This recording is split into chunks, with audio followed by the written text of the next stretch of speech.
Hi, Danielle. Hey, how are you? I'm doing well. How are you today? I'm hanging in the best I can under the circumstances. Yeah, well, just let's start with that. Since Yeah. it is Tuesday, March 31st, 2020, and both Danielle and I live in New York City. So as you can imagine, we are, it's a bit of a stressful time in the city. I believe today you're out in Long Island today. No, I'm in Queens. I'm never on Long Island. No. Wait, hold on. We're going to start by arguing whether Queens is in Long Island or not, because it is technically in Long Island, isn't it? No. Long Island is part of Nassau County. Queens is part of New York City.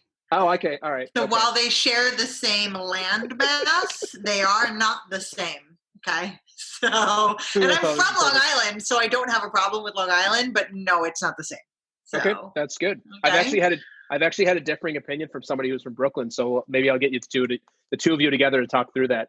Well, they don't. I mean, it's not. This is not an opinion thing. This is literally a fact of how the dividing lines are and what's considered what. So people can have their opinions, but this is not something you can have an opinion on. It either is or it isn't. So there we go. There you go. Awesome. That's a perfect intro. I love it. So let's get into it. As you've already introduced yourself, you're originally from Long Island. You live in Queens now. So Danielle, I'd love if you'd introduce yourself to the audience, who you are. We know where you are in the world, and just a little bit about yourself. Sure. So my name is Danielle Hughes. My company is More Than Words Marketing, and it's a branding and copywriting consultancy. So I help individuals and organizations figure out what I call their personality brand and how to bring a little bit of your self into your messaging so that it makes it easier for you to communicate and it creates stronger connections with your audience. Mm-hmm. I am a mom of a 14-and-a-half-year-old boy.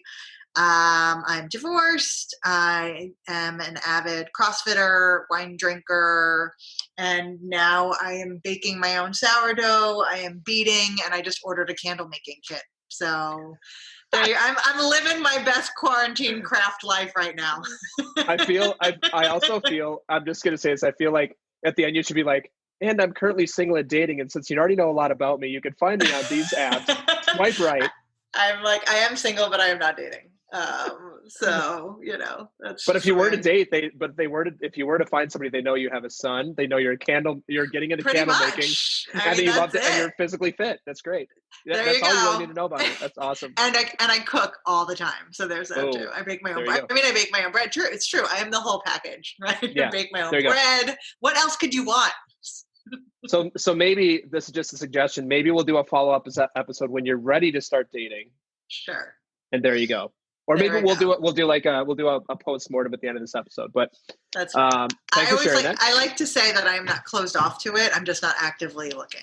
So yeah, I hear you. And especially during the time of quarantine, it's probably not the ideal time. People are Zoom dating though. Like that's a real thing. I've heard. I know someone who she was like, oh my God, I'm such an online dater. And I was like, well, I guess there goes that. She's like, oh no, I'm doing Zoom dates like every night. And I was like, oh my God, I would kill myself. That sounds horrible. Yeah, it sounds horrible. One is fine, but then, I mean, how long can you maintain? Then it's literally a long distance relationship.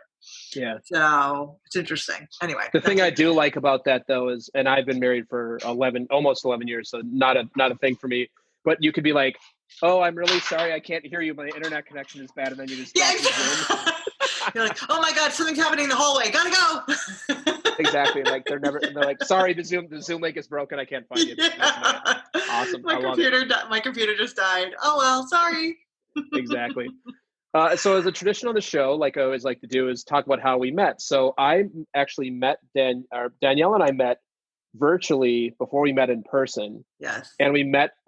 So I've talked a few times on the show and had some guests on through the Master Networks community here in New York City.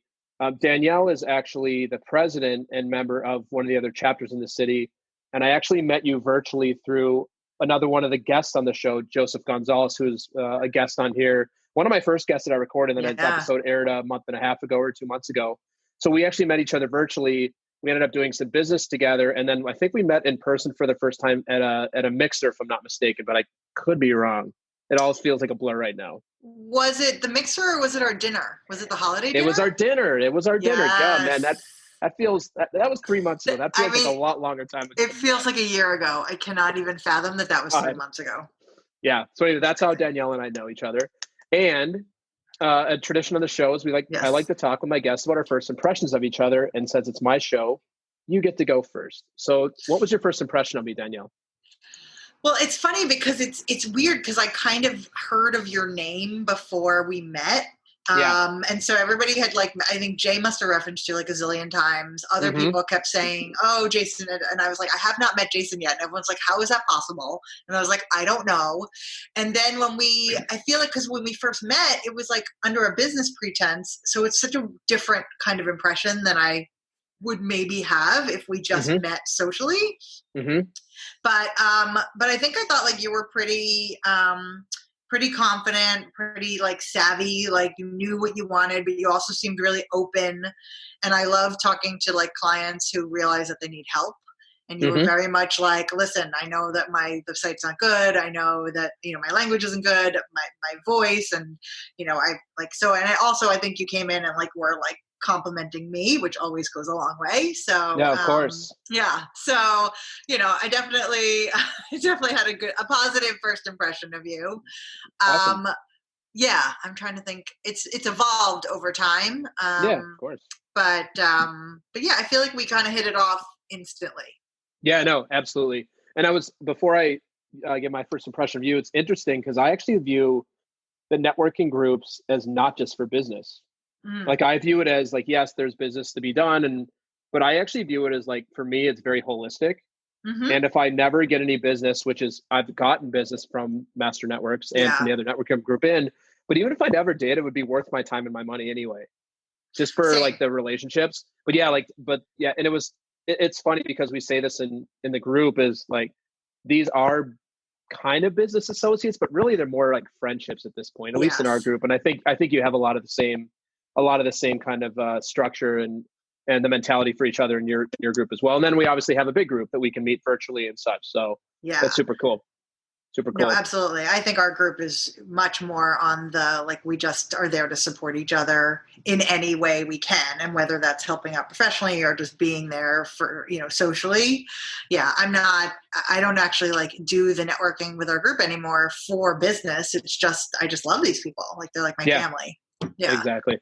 Very cool. So my first impression of you was extremely low energy, quiet, mm-hmm. very, very shy, soft spoken. That sounds about right. You're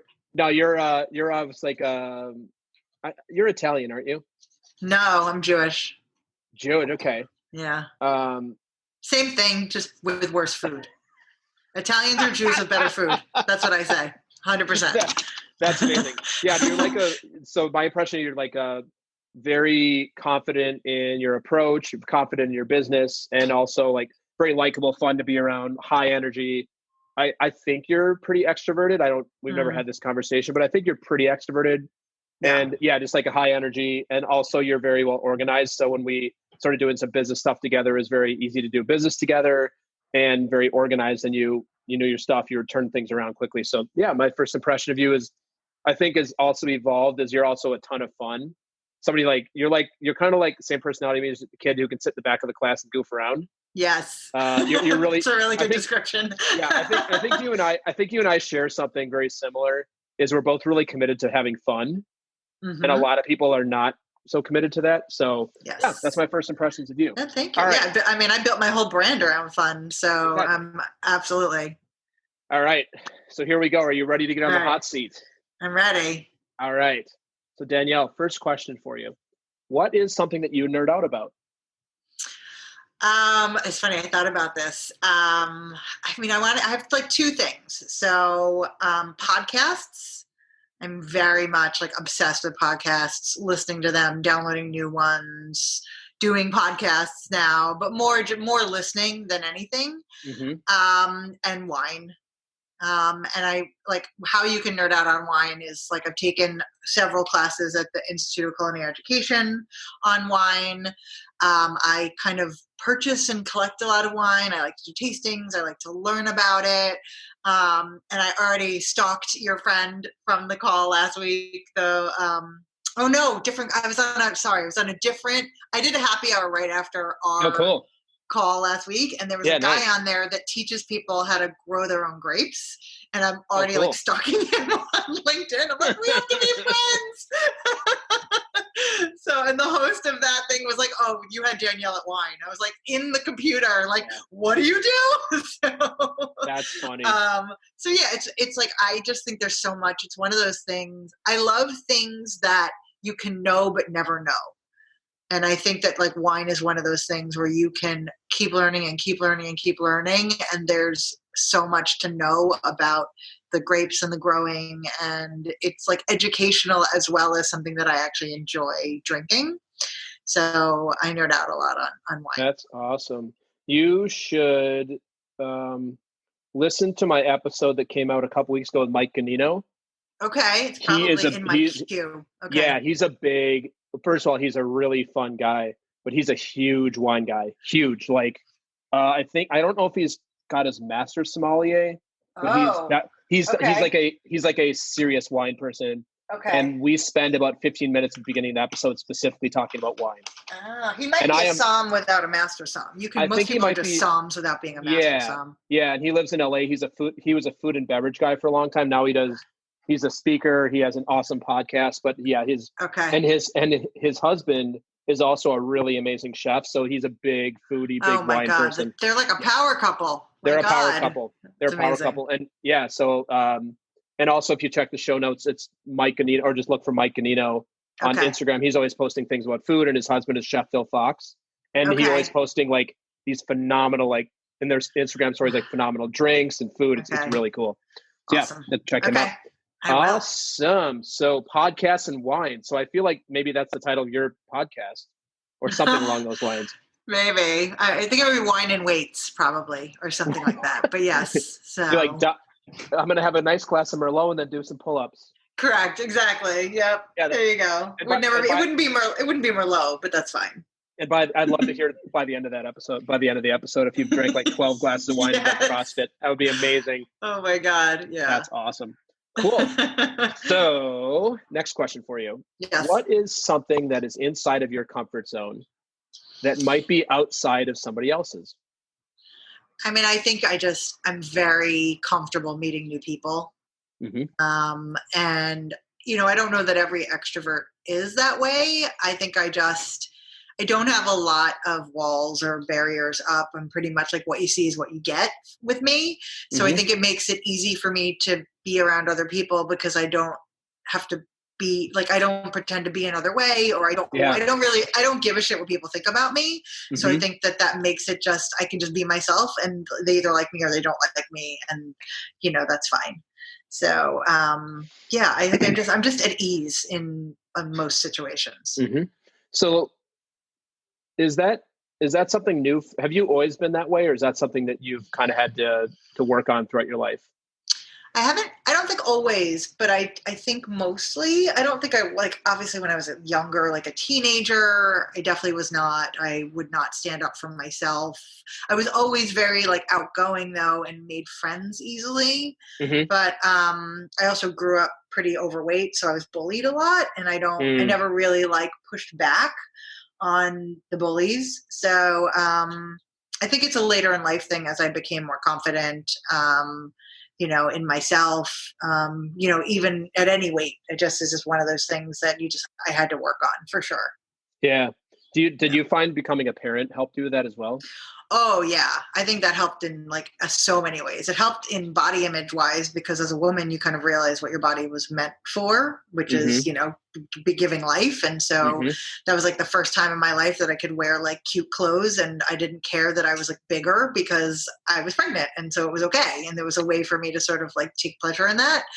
But then, wanting to just be a better role model for my kid, and also knowing that I'm raising someone else, I think kind of helps you become much more confident because you are in charge of another person. Yeah. So, I think it was before that, but I think that was also a catalyst for sure. Yeah, it's cool. You're probably inferring, the reason I'm asking is it's something that I struggle with for quite a long time as well. And feel like for me, it's only maybe the last 5 years where I've kind of gotten to the point where you are, was this is me. And like kind of knowing what might be like, first of all, accepting that you're never going to be for everybody. It just doesn't matter who you are, no matter who you are. And second, that learning how to show up powerfully for yourself is actually like showing up authentic. Like you can show up authentically as an asshole, right? Like we all have an asshole inside of us. Well, it's so funny. I was just going to say that. I'm like, I think a lot of people are like, think that like when you don't care what other people think that you're an asshole. And I'm like, no, it doesn't mean you're an asshole. It just means that like you are you, and hopefully you're a really good person. But if other people don't see that or other people don't vibe with that, there's nothing you can do about it. That's right. And that's okay. Yeah. Because there's lots of people in the world. Exactly. Yes. Cool. So I'm really interested in this next question for you. Okay. Because I have no idea where you're going to take this, and I'm super interested. So now we're looking at the opposite for you. So what's something that is outside of your comfort zone that might be inside of somebody else's? I feel like that this is the one that I don't know. Crap. I mean, there's not, and I don't want to, this is not like a boast, but there's not a lot that's outside my comfort zone. I mean, I don't know. Can we come back to that one maybe? We could. Okay. We certainly don't have to. Yeah. I don't know. And I'm sure it's not like I do everything, obviously. I'm not like some Wonder Woman. I mean, there's like silly things. Like I'm not really a baker. Like I don't like precision. So, I know, like, okay, outside things are outside my comfort zone, like spreadsheets and perfect. Yeah. That kind of thing. Like being super digitally organized or financially organized. Like, no, that's not me. I'm not like, that is like, I've never met a spreadsheet I've liked. I purposely don't want to learn how to use Excel because I don't ever want to have to use it.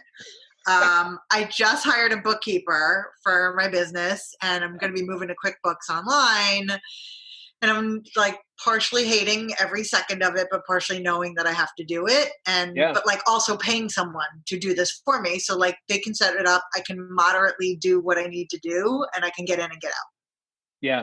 It's I forget which superhero it is. Like with great power comes great responsibility. Yeah. So like, I don't want to Spider-Man, right? Isn't that Spider-Man? Yeah. I think it's Uncle Ben from Spider-Man. Yeah. So it's like, so you're like, I've heard about this Excel thing. Yeah. It looks like I could use it, but I'm just not going to, because then I might actually have to use it. Right. I totally identify with what you're saying. I also am not a big, like I can do, like spreadsheets are fine for me, but I don't like running macros or like, I just don't care. And like, I'm also not a fan of bookkeeping at all. Like it just, to me, it's like mind numbing. It's so mind numbing. But necessary, right? And it's like, when you realize you want to take your business to the next level, you need to run your business like a business, which means having a P&L, which means seeing your forecasting. And, last year was a big shift in my business. And this year is a continuing shift, right? It's like, upping the game and like leveling up to figure out what are the tools that I need in place to get me to where I want to go. And that's owning things that you're not good at and you don't want to do. And that's budgeting and bookkeeping. So I'll bet you probably also love doing taxes or getting your tax stuff ready for your accountant. You know what? I actually don't mind that because that doesn't require a spreadsheet. That just requires me getting all my papers together and getting out my phone and adding and all that. But next year I'm going to have a file for him of my QuickBooks. And so it's going to be even easier. So I've got it down to a science. Like this year was actually great and super pain-free. And so I actually don't hate that because there's not a lot involved other than adding. I'm jealous because I totally hate it. Okay. So that's that. Well, there you go. So now I found something. Cool. Awesome. There you go. I knew there was something. Yes. Danielle hates spreadsheets. I hate spreadsheets. All right. But I did notice that you filled up my spreadsheet for your contact information. So thank you for getting brave. Okay, that is not monetary. I can put my information in a spreadsheet. That's a little bit. I'm talking about numbers and equations and sums and like a couple weeks ago I reached out to my financial planner because he had given me a spreadsheet for something and I figured out how to do the sum where you like drag it down and it adds it. And I was so proud of myself that I do it that I like called him on the phone and he was like, I'm so proud of you. And I'm like, do not mock me. And he's like, no, I'm serious. He was validating you. He was validating me. Okay. My baby steps. Yeah. Well, thank you for your bravery and learning how to auto sum in Excel. It's quite the stretch. It's quite the hurdle these days. All right. Awesome. So next question for you. And I know that you do a lot of public speaking, do a lot of networking events, get up and speak and such. So I would imagine this one is a pretty easy one for you, but we'll see. So you have 5 minutes and 5 minutes only, and you get to deliver a Danielle speech to the entire world. What would you give your speech on and why? Oh, I mean, I think I would have to do it on the power of personality and the importance of just being yourself. I mean, I think so many people have spent most of their lives keeping themselves at bay and not letting other people see who they really are out of fear or out of some bizarre notion that they need to fit some certain mold. And I just think that everybody should own who they are and be unapologetic about it. Yeah. So you mentioned in there what's your opinion on why people do that? Why people never go their whole life? And I speak from thinking about in my own family, specifically grandparents, where that's actually was a thing. And I'm curious, I'd love to get your opinion on what is it, or why is it that people actually never get to feel like they can be their authentic selves? So I think that I don't think this affects the younger generation because they grew up in a world of digital where your whole person is online for the world to see. But I think I'm Gen X, so I think for Gen X and boomers, we grew up in a world where your resume had to look a certain way. And in the corporate workplace, you were expected to behave a certain way. Everybody had to be cookie cutter. And you, standing out was the kiss of death. Yeah. Right now, the opposite is true. If you don't stand out, you're dead.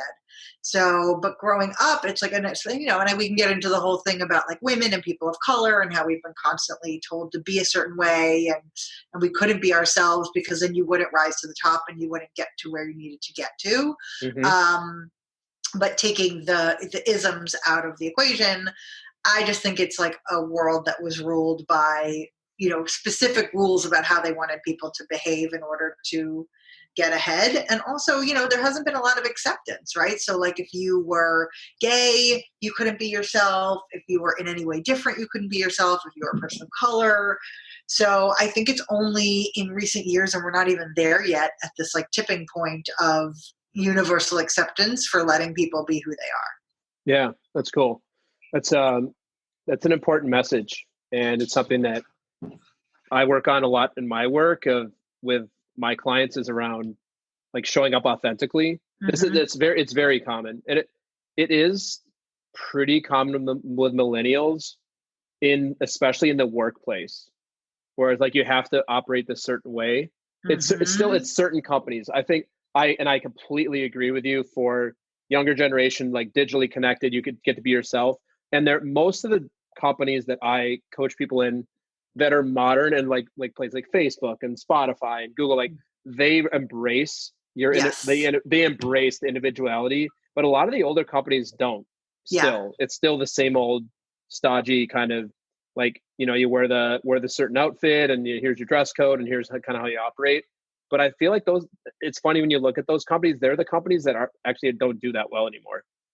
Well, that's 100%. I mean, it's adapt or die, right? So you either have to go with how people want to be, or your company's not going to exist anymore.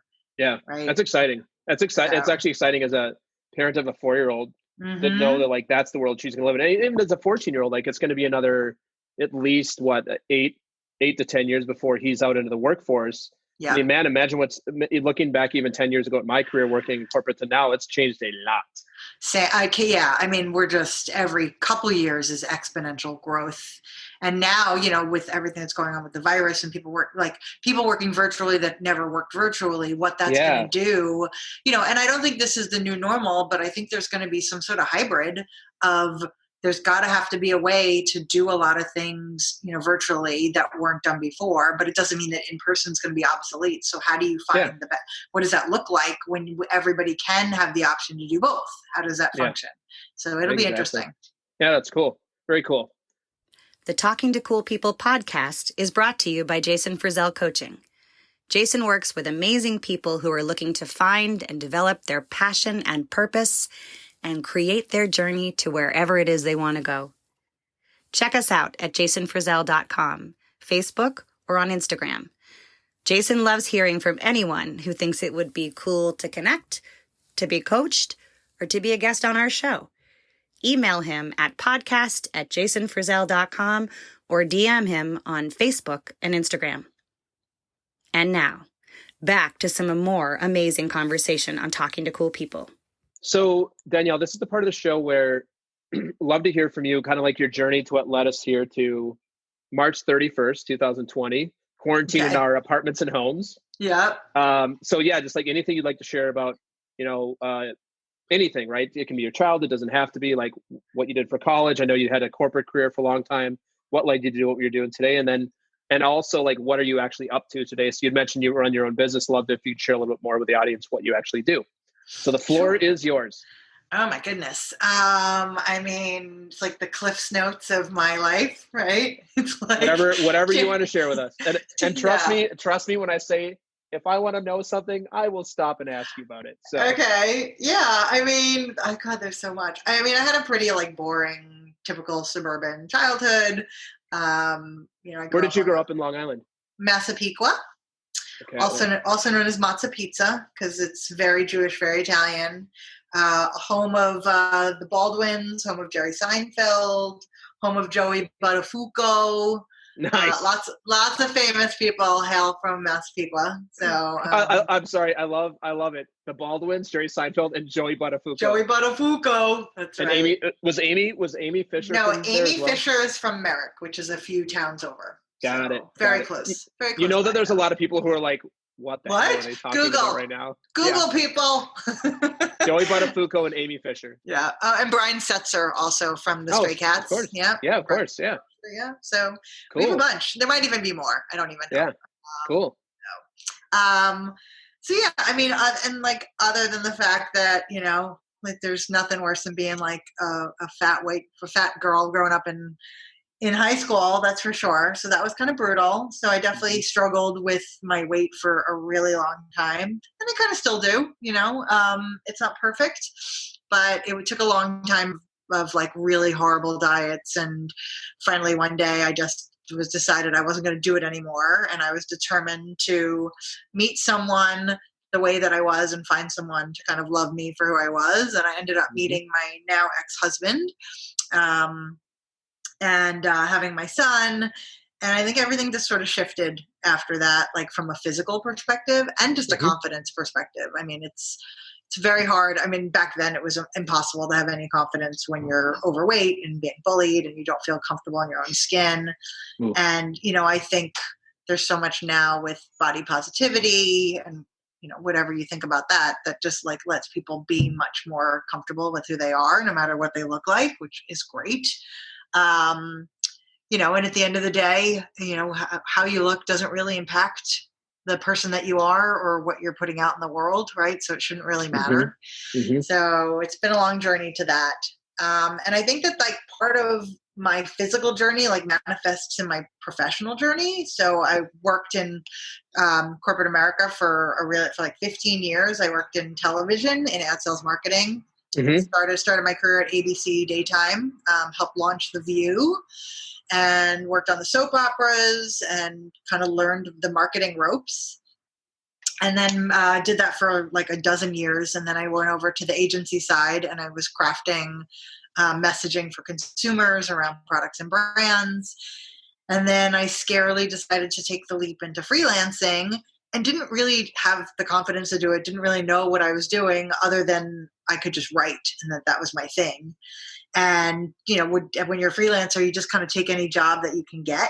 And you basically work for whatever amount of money people will pay you for until you have enough to show for it. And it really wasn't until a couple of years ago when I decided to shift from being a freelancer to a business owner create my company, start networking. I hired a business coach, that all these things sort of started to like gel into place. Mm-hmm. And even though I had confidence when I was like later in life as a freelancer, it wasn't until I started writing more for myself and talking about what I do that kind of gave me the confidence to know that now what I'm doing is what I was meant to be doing, right? Like my whole platform of helping people figure out like their personality brand is so in line with who I was my whole life. And I think I struggled in corporate America because I always was myself and I never wanted to be another way in the office. And so now it's like who I was then is who I am now, but now it's appreciated, whereas then it was vilified, right? Yeah. I actually have a question for you that struck me. So when I hear you talk about a freelancer versus running your own company, I'm going to let you know what I believe you mean by that, and you tell me if there's anything. So when I hear that, when you're a freelancer, you're contract for hire, and you would get hired by a company, say for 3 to 6 months or whatever the engagement is, and you go and you work specifically on that. Versus what you're doing now as an entrepreneur is you've got your own brand and you've got your own services that you're offering that people come to you and hire you, but on a shorter term engagement, as opposed to you're on contract to work in a longer term engagement. Is that how it relates? So the length of engagement doesn't make a difference. Okay. The difference for me, and other people might have different ways of looking at this. For me, when you're a freelancer, you're an order taker. You are taking what comes to you and you are doing what the client wants. When you have your own business, you are the person telling the client, this is what's best for you and this is what I propose. So it's like almost like it's almost like you're the boss of the client when you have your own company, because they're coming to you for your expertise, and they're coming to you as someone to say, like, well, you tell me what you think I need because I want to defer to your expertise. Whereas when you're a freelancer, it's like, we need this. Can you just go do it for us? And it's like, go write this copy. That makes sense. Yeah. So it's more like, you're more like you're a consultant now as opposed to. Got it. And that makes sense. And it's also just a matter of being more selective, right? A lot of freelancers, you don't have the luxury of picking and choosing who you work with because you're taking the money and maybe you're charging less. When you have a business, you are obviously can charge more money because you're bringing a different level of expertise to the table, but you also don't have to work with clients you don't want to work with. Yeah. So you get to be more, in my opinion, that's the difference, is you get to be more selective and you get to choose. Cool. Very cool. Yeah. Awesome. Thanks for clarifying that for me. So, I'd love to hear a little bit more about what you're up to today. So what am I up to, like specifically March 31st today or in life today? If you want to see what Danielle had for breakfast, you can just follow her on Instagram. No, I don't put my food on Instagram anymore. No, like I did. I was such that person for sure. You're Instagram food porn. Oh yeah, for sure. So I'm sure your son's probably like, Mom, please don't do that. No, he doesn't. I think he doesn't care. It's probably worse if I tag him in it, then it's worse. It's like, what are you doing? So I'm curious what, what, like a little bit more specifics around what kind of work you do and what kind of people you do the work for. So I work with like solopreneurs, small businesses, and I will work with agencies, and I help them figure out their brand voice and their brand message. So what does that mean? Meaning, how should you be talking to your audience in a way that they want to be talked to, and a way that makes them feel like you're a human being and not a robot, and that you're really addressing their pain points. So the type of people that I work with is, really disparate. So it could be, someone like you who's a solopreneur, and, working on your website, to larger initiatives. Like I'm going to be working on a project later for a major company that through an agency that needs videos for vendors, and we're writing video scripts for that. Nice. It could be writing complete brand message and brand voice guides so that you can hand it out to your employees so they know how to write about your company. It could be, a complete like strategy session where we're figuring out like who you are and what you stand for and what are your content pillars, meaning like what are the buckets of content that you should be putting out there. So it really just varies. I do a lot of nonprofit work. And then I also, some reason, do a lot of tech and startup and fintech, because those tend to be the buckets of people that either need help starting out or need refreshes because they are old and they need to kind of rethink the way they're positioning themselves. Oh, interesting. Yeah.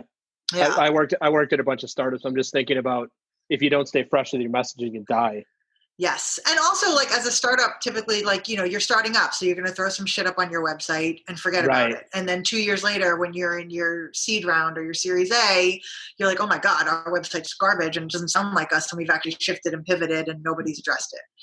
Right. So it's like that kind of thing where it's like, okay, we need to now, like, make sure we got to go back to our original mission, vision. Are we even delivering on that? And if we're not, how do we pivot and make sure that our messages are aligned? Awesome.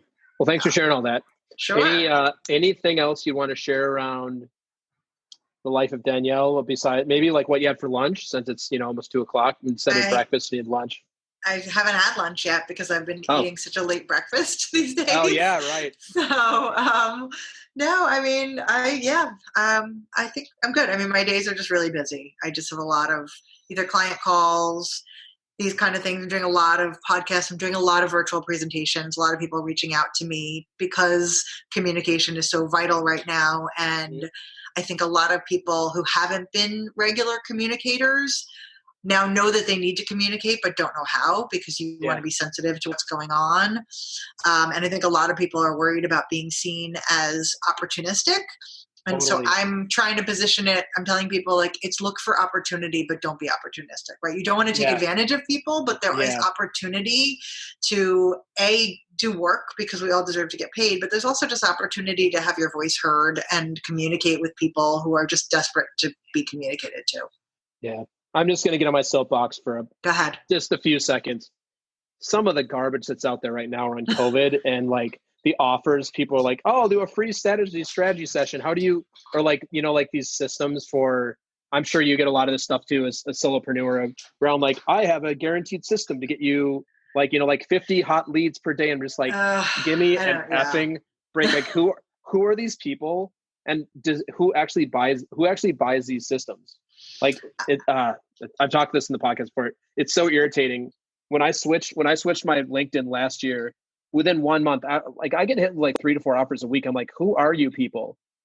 And like, maybe it's because you're a coach, because I don't get any of that. Or maybe I just successfully ignore that kind of stuff. Yeah. But that's what I'm talking about. Like, that's opportunistic, right? If you want to do free strategy, first of all, everybody should be doing free consultation calls anyway. That's totally. Of course. That's how you get business. But then, like, to say that you're guaranteeing something or that you're offering people something, you don't know. And nobody knows, like, the way the digital algorithms are even happening right now. Like, everything is changing day to day. There's just no way. Like, to me, this is the opportunity to be compassionate and be human. And it doesn't mean that you don't have a right to, like, have your message out there, but you have to do it in a way that addresses the pain point, like the pain that everybody's feeling right now and the pain that you're personally feeling. And then if at the end you say, you know what, I'd love to help you. Are you feeling the same way? Let's chat, or then that's fine. But don't be smarmy and pretend like it's life as normal right now, because it's not. Exactly. Cool. So next up is the AMA, the Jason AMA. So this is where you get to ask me anything. And I'm sitting up straighter in my seat. I'm a little, I don't know what the word is. I don't know if I'm not fearful, but I'm very intrigued as to what's coming my way right now. So Danielle, what would you like to ask me about that I can answer for yourself and for the audience? So what is something that you haven't shared yet? Like, what's something kind of, maybe, it doesn't have to be overly personal, but what is, or maybe something you're embarrassed about, or like a little hidden, do you have like how about this? Do you have a guilty pleasure? Yeah, but I've talked about it before. Yeah, I'll actually I have a bunch of things, but no, like, so I have a few guilty pleasures. One of them is video games for sure. And I've actually talked to a couple of again, it's pretty normal for a guy. It's not that interesting. I'm trying to think what other guilty pleasure I have. Yeah, exactly.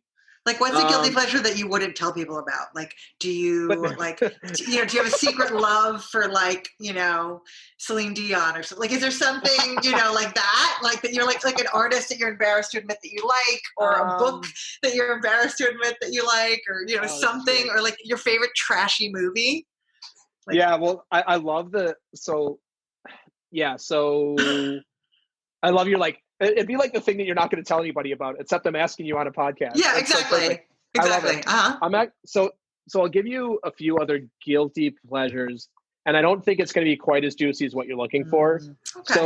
So one of my guilty pleasures / snobby pleasures is I'm a huge movie and TV snob. Okay. So my guilty pleasure is I'm outing myself here. I only watch movies that are critically acclaimed, and it drives my wife insane. So for example, if a movie comes up, you know how most people, and I don't know if you're like this or not, most people will see like a trailer and be like, oh, I really like Reese Witherspoon, I'm gonna go see the movie because Reese Witherspoon is in it. I'm not like that, but okay. Yeah, but I get it. But I never think that way. I'm always like, let's see what the critics say. So I have this guilty pleasure. So you can't. So maybe so that we can get into this, because then you can't make up your own mind about whether something is valid unless somebody tells you that it's valid. It's not somebody, and it's not for me. It's not one critic. Okay. I use Metacritic. It's just like basically the same thing as Rotten Tomatoes.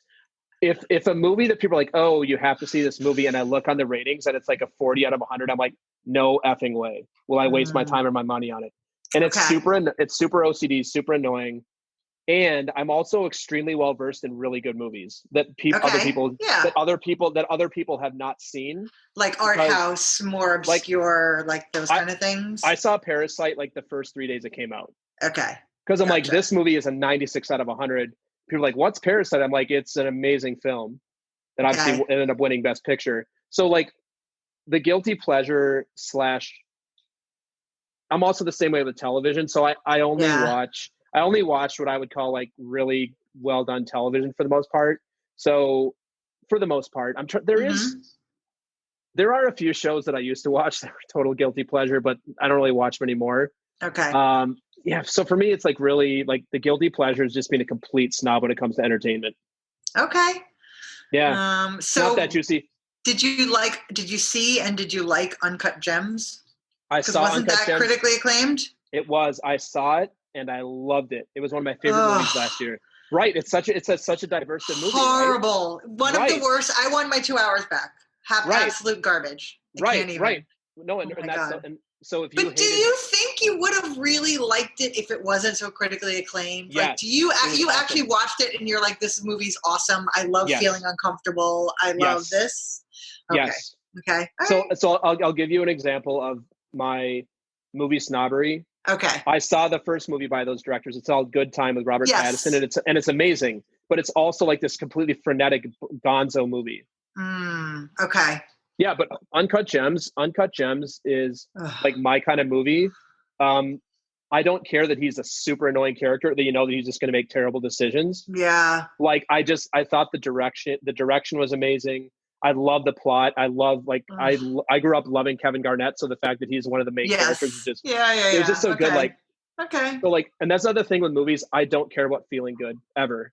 Like I want a movie that's gonna like get me interested in something, thought provoking. Yeah. So just to wrap on this, every year my family, we have a tradition where we will and my family, it's like my brother, my sister, my brother-in-law, my dad, a couple other people in my family, we make it a point to see all of the Best Picture nominees. Yeah, my best friend's husband does that too. Yeah. And then we have a blog that we stack rank them from 1 to, like this year was 9. So from 1 to 9, like our favorites in order of what we like the best. And most of the movies that I like are not movies that are like, oh, that's feel good. Like I feel good movies are fine if they're well done, but I much prefer just a well done film. Right. I would agree with that last part. Yeah. I don't need it to be feel good. Well done is good.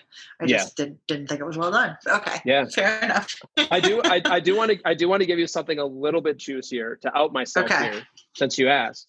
Okay. And I'll tell you a job that I had when I was 24 years old. Okay. I was a wedding DJ. Oh my Okay. Yeah. I mean, that's not super embarrassing, but that's awesome. No, but it was fun. It was super fun. It was a fun job at 24. Like, yeah, you get to entertain people. Made a few $100 a weekend. Yeah. You know, get to play cool music. And yeah, did you MC? Were you MCing as well? Oh yeah. Like if you ever been to a wedding, like you would meet with the bride and groom ahead of time, and you'd do a phone call, and they would tell you, like, the most memorable one I ever did, and I was in Minnesota at the time, so it was a little more. It wasn't quite as, hotty-toddy as it can be here in New York. Sure. But it was, like, I did some nice weddings, but the one that I most vividly remember is the bride and groom were big sports fans. And so when I announced the bride and the groom and the bridal party, I had to do it like a NBA basketball announcement. Oh, like I love that. Like, that's amazing. It was really fun. Yeah. Okay. And then I played like the dan, like you're at the arena. Yes, and they actually introducing for the first time, Mr. and Mrs. Then they come out and did like a little dance. It was pretty fun. I did some pretty horrific weddings too, where like just the music, but even it's the music, just like the crowd was not good.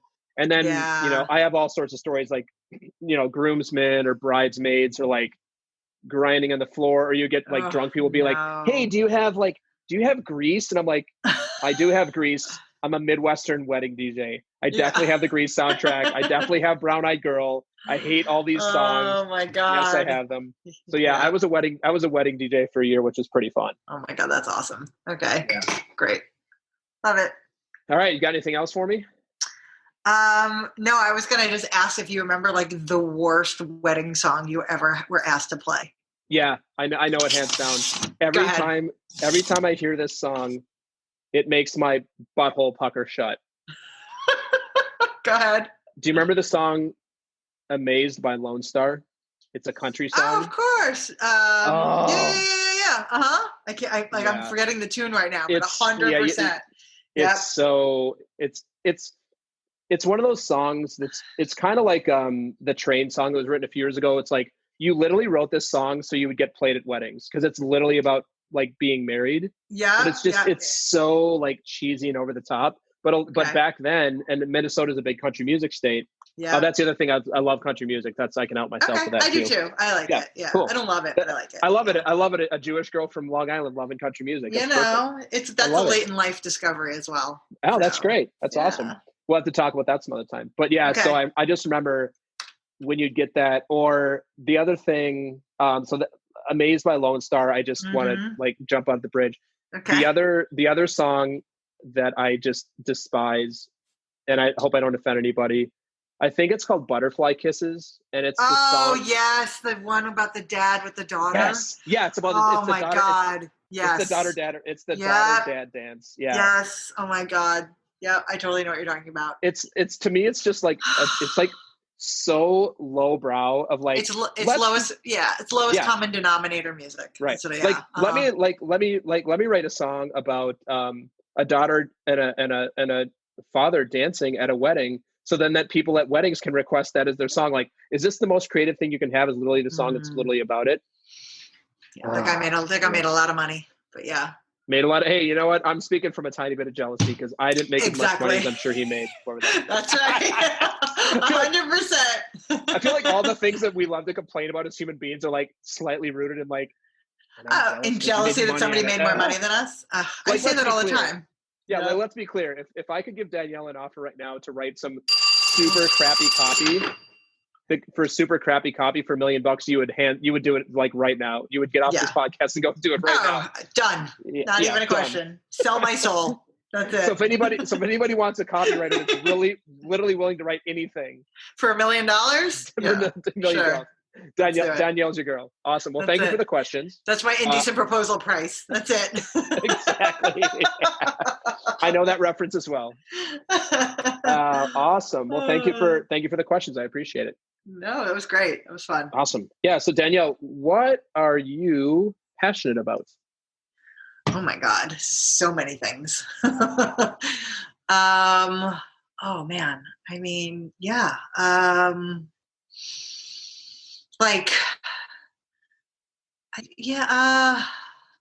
think I'm passionate about I'm passionate about learning. meaning like not like reading things, listening to things, but also learning things and listening to voices that are not like your own. So I really try and, get my news and my media and things like that, like not just from one source and one type of voice. Like I really try to, different countries, different ethnicities, different voices. I think it's really important because we are getting so insular with our tribes and who we feel comfort in, and we get the same feedback from the same types of people. And I think it's really important to remember that there are lots of other people in the world that have a very different experience than you. And that's how you and think of people's sides. And, this isn't even just about like, changing your mind or changing the way you vote or whatever. But like, I think, when people refuse to acknowledge that certain things are certain ways or that certain things affect other people in other ways, it's because you haven't made the choice to get to know someone or read about it or understand what things could be like for another type of person. Yeah. And so I get on my high horse a lot about that and about representation. And just making sure that, things are thought through from other perspectives other than my own or other people's. Yeah, I'm kind of pegging you as either a Breitbart or an InfoWars gal. Is that true? I mean, Alex Jones is like really totally a crush of mine. Yeah, 100%. I could see you in your apartment right now. I'm so glad I didn't eat lunch now. Thank God, I would have just vomited all over the table. Exactly. And I don't know if you ever watch Last Week Tonight with John Oliver. I do occasionally, but I haven't in a long time. Yeah, a couple of years ago, he did an episode about InfoWars, and I recently saw a clip. He's like selling like coronavirus prepper things, where it's like this multi-pack of vitamins will like keep you from getting. I'm like, not to get too political. Who are these people? Right, that is not true. You're not a doctor. What do you know? Stop it. And even if you're a doctor, you're not an infectious disease doctor. How about that? So, exactly. Or like here's a lotion, and if you use this lotion every day, you're immune to COVID-19. Like how is that a thing that anybody's going to believe? But the thing is, like Breitbart and that they have a ton of people who believe that and actually like watch it and believe it. It's really insane. And yes, really there's also like left-wing stuff that's completely bonkers as well. Right, and that's the thing. Like this isn't just like a Democrat-Republican thing. This is just people just don't just watch one thing, don't just read one thing. And that's about everything, not just news. I just, even in like fitness. So I used to listen to like a ton of CrossFit podcasts. And then at some point I realized that all those podcasts were like white people. And so where were the other voices? And so I started following a bunch of like Black CrossFitters and women. And, one of the things that makes me insane is when I listen to, specifically men who have really big platforms, and then they'll cite people that they like or that are inspired by and the books that they read. And it's always men. And so I just think it's everybody's job to just think outside your own comfort zone and realize that there's other influential voices that you could be tapping into and promoting. Yeah, that's awesome. That's cool. All right. So what's the thing that you are most proud of? I mean, it's got to be my kid. And I know everybody says that. And wait, this is the first time any parents ever said that. I can't. No, stop it. I mean, how can you, when you make a human, like, how can you not be proud of that? And I'm not saying that the making of it is anything to be proud of, but the creating of that person and raising him. And I mean, the making of it could be something to be proud of. I don't know. I'll send you the video. You let me know. Well, okay. There we go. All right, great. Now the audience is getting a lot more than they. There you go. Everyone was just like, "Wait, what?" You're like, "Wait, well, hold on, wait a second." Oh, cool. No, I just, I mean, I have a great kid, and I take complete credit. And I will say that I take complete credit, and I will say that how 100%. I know this is that I have friends who like have gone on vacation with us and have basically said like they would never travel with anyone and their children, but like they love my son. He's just very mature. Like he's very much a foodie. He's got an advanced palate. He's well traveled. He's well behaved. So like he meets my friends and he can hang out with them because he's not an asshole and he's not annoying. And so I feel like I've done a really good job with him, and I have a circle of people who actually want to spend time with him and enjoy spending time with him, and people that don't have children and don't want children actually tell me that, you know, they would love if they could guarantee that they would have a child like my son, that they would. Yeah, that's super cool. Yeah. That's super cool. So your son, you said your son is 14 and a half. So does that make him a sophomore? He's a freshman. No, freshman. Freshman. Mm-hmm. Right, freshman. Yeah. Yeah. Does he have any ideas about what he wants to, like, what he's most interested in going to college at this point, or is it still too early for that? No, he has no clue. I mean, a lot of kids That's do good. at this age. He has no idea. Do they really? I think it's better. I think it's better when you don't know. Yeah. And I was just listening to Brene Brown has a new podcast, and she's amazing. Saw that.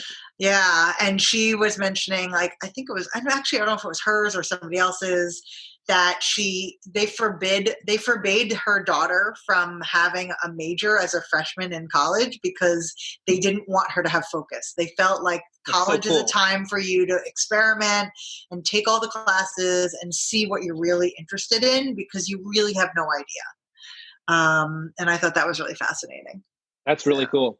Yeah. Yeah. And that's just so opposite of how a lot of people parent in school. Yes. It's like, I feel like, I don't know about how your family, how you were raised, but I didn't grow up like that. Like I grew up kind of getting to do my own thing and make my own choices, but man, living where we live in a building of 440 people in Brooklyn. And we have some, you know, people who are very well off in our building. Like our building is very diverse. Mm-hmm. And man, I hear some of these kids in the lobby talking. I'm like, that sounds miserable. It sounds like they're like, they have more work to do than like people who work 50 to 60 hours a week. Because they probably go to these specialized high schools. They do. And Which is cool. Yeah. I think you have to know your kid too. And like Owen is smart, but he's not super smart.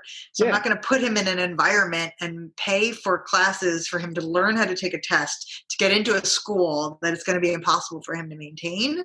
Right. You know, that's not good for him. Like he'll be fine. He'll get into college, he'll go to school, he'll get a degree, and he'll have a nice life. And, you know, I just think everybody puts way too much pressure. And I did grow up like in an environment where, you know, we got good grades and I was very hard on myself and I went to a very good school, but like my parents didn't pressure me to go to a great school. They just wanted us to go to college because neither one of them did.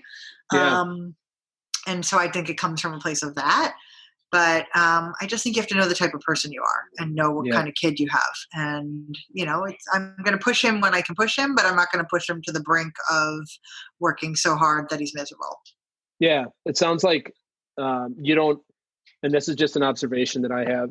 It's actually just a judgment and stereotype. I don't know if it's true, but it seems like there's a lot of parents who like put all their stock in their kids. Like for whatever reason, their life isn't going, either like they're not happy with themselves, or it's kind of like going back to like, they've never really experienced the authenticity that we've been talking about. So then like this kid is the output of me, and therefore this kid has got to like represent all the best things. And it seems exhausting for both the kid and the parent. Actually, it seems exhausting. Yeah. I think it's that. I think it's society. Like they want their kid to be good so they could boast about their child and like have something to talk about.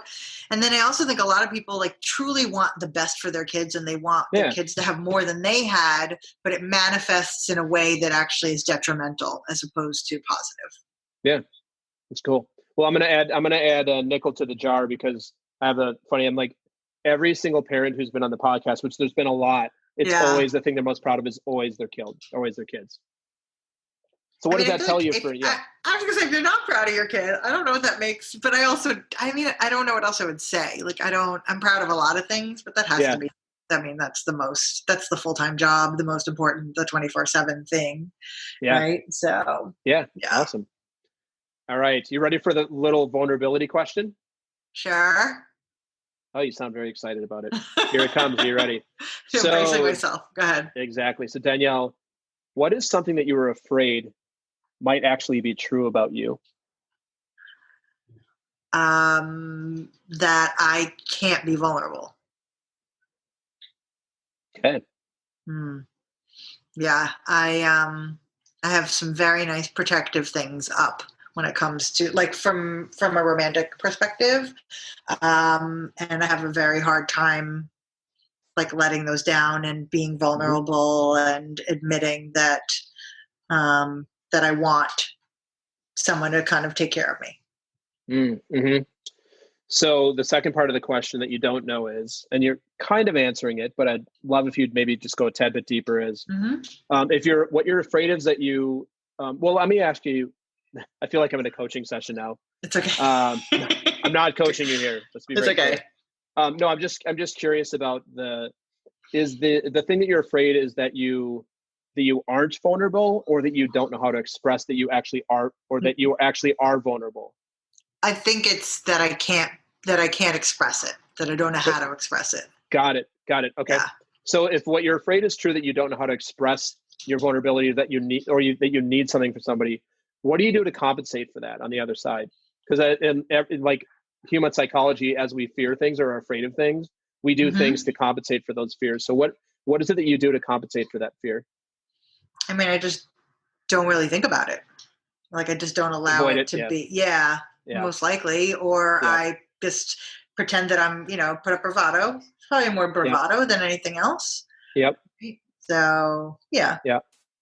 I've got something else that I'll bet you do based on the little bit of time we've spent together. Okay. And the reason I know is because I do the same thing. I'll bet you use humor as a shield. Oh, of course. Mm-hmm. Yeah. Gotcha. So, yeah, gotcha. I think that's the blessing and the curse when you are funny, right? Quick is that, it's like, where's the line between using it to cover something and actually just using it to use it? Yeah. So. It's like a magic trick, right? It's like nothing to see here. Boom. Here comes the rabbit out of the hat over here. This is funny. And I'm entertaining you. Well, yeah. I mean, and if you don't feel anything, you don't ever have to get hurt. Right. So if you don't allow yourself to really feel and process, then everything's great. Yeah. Until you have a nervous breakdown. Yeah. You're like, until you have a breakdown, quarantine in your apartment. Not that I'm having a breakdown or anything right now, but exactly. I'm biting my nails, but not that I'm. I do have if you're willing, I do have another question for you about this, because I'm Sure. very curious about this. So you obviously have been vulnerable with people in your life. I think. Mm-hmm. You're like, maybe not. Yeah, I mean, I guess depends on the definition, but sure. Yeah, sure. But how do you know when it's okay to start opening up? Like, what is it? Is it a feeling you have? Is it a trust thing for you? Like, what is that creates that opening for you? I mean, I think it's always okay. I just don't really know how to do it. Oh, you actually don't? Oh, got it. Okay. Like, I think it's always fine to do that. I just think it's not something I'm very well tapped into.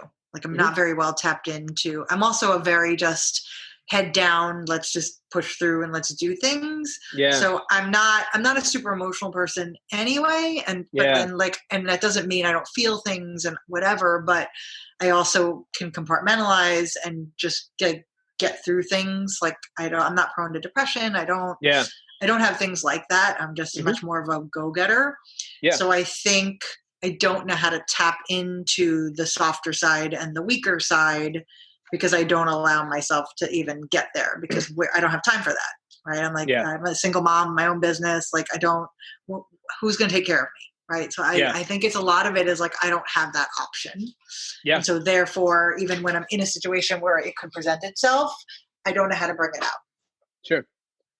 Well, thank you for even being vulnerable with your lack of vulnerability here in the podcast. Thank you for doing that, because that's vulnerable in and of itself to admit that, because a lot of people wouldn't even admit that. So thanks for sharing that. And thanks for humoring me when I had a follow-up question for you. No, absolutely. So you're the coach. I figured it would be a coach-based question. So. Yeah, coach-based question. No accusing. I'm just curious. No, there's nothing to accuse. Tune in for part 2 where Jason makes Danielle cry. Exactly. By the end of that, she'll be a sobbing mess. Yeah, I joke about that, like, because I've done like masterminds and other groups, and like some of my women's groups, we get very like into things, and I always joke that like I'm gonna come out in like a puddle of tears. I mean, I never do, but one day I might. So, it's there. It's bubbling to the surface, right? Yeah. Well, you would have loved to be in my coaching program last year, because it was. There's a lot of emotions there, and I don't know about you, but you and I sound pretty similar. When there's what I label as too much emotion, which it's not actually too much emotion. It's just emotion that I'm not used to. I just kind of like sit there with like this look on my face. I'm like, what are we doing? Something else? There's a lot of tears here. There's a lot of tears here. You're like, can we wrap this up? Can we pivot? Like, wrap it up. I know you got to be out all in your feels, and that's great. Thanks for the feelings. When's the next topic starting? Yeah. I got a place to be. I got people to see. I got people. I gotta go see a guy about a thing. Yeah, nothing to see here. Nothing to see here. Exactly. That's funny. So wrapping up for today, I just have a couple more questions for you if you've got some time. Yeah. Which I think we have a little bit of time left. So just curious, just quickly, like your general philosophy on life. So like what you know, like what's kind of your guiding principle? What is the philosophy that you operate in your life from? I mean, I'm kind of a and I hate to say this, but I'm kind of a carpe diem person. Mm-hmm. I don't mean like I'm like literally screaming that from the rooftops all the time, but I do think that I am a make the most of everyday person. Like I'm not someone who like dreads the week because it means I live for the weekends. I think that there's so much. I really am. I take advantage of every opportunity that I have. Typically, like I travel, I go out to eat a lot, I take classes, like I'm always doing things to kind of make the most of my day, whatever that means. I just think there's so much cool stuff available to us, you know, especially being in New York, but just in life that I just love. I want to make the most of every day. And it doesn't mean I don't have lazy days, and it doesn't mean I don't want to like binge watch shows and, you know, sometimes just be on the couch for 12 hours. But I just really think that there's so much opportunity to do things every day that just, you know, fill you up in some way, emotionally and spiritually and all of that. So, yeah. Oh, I have a question for you that just struck me. Any movies or television shows that make you cry? I do cry. It's funny. I'll cry more at I can't watch Rocky without bawling like a baby at the end. Braveheart too, the very end. Yeah, and obviously, like, you know, terms of endearment, beaches, like, and anything with parents and children, I'm definitely a puddle, and I will cry. I haven't cried at This Is Us yet, but I've gotten emotional over it. And I'm trying to think what else. Yeah, I mean, like those kind of types of things tend to affect me. More like anything parent-child. You know, sometimes the relationship stuff can, but I'm more likely to get upset over like family stuff and swelling. But like I said, the fact that like I cry at weird things, like who cries at the end of Rocky? I'm like literally a mess when he yells Adrian from the ring. I'm like, oh my god, Adrian! You know, it's like I just get so caught up in the emotion.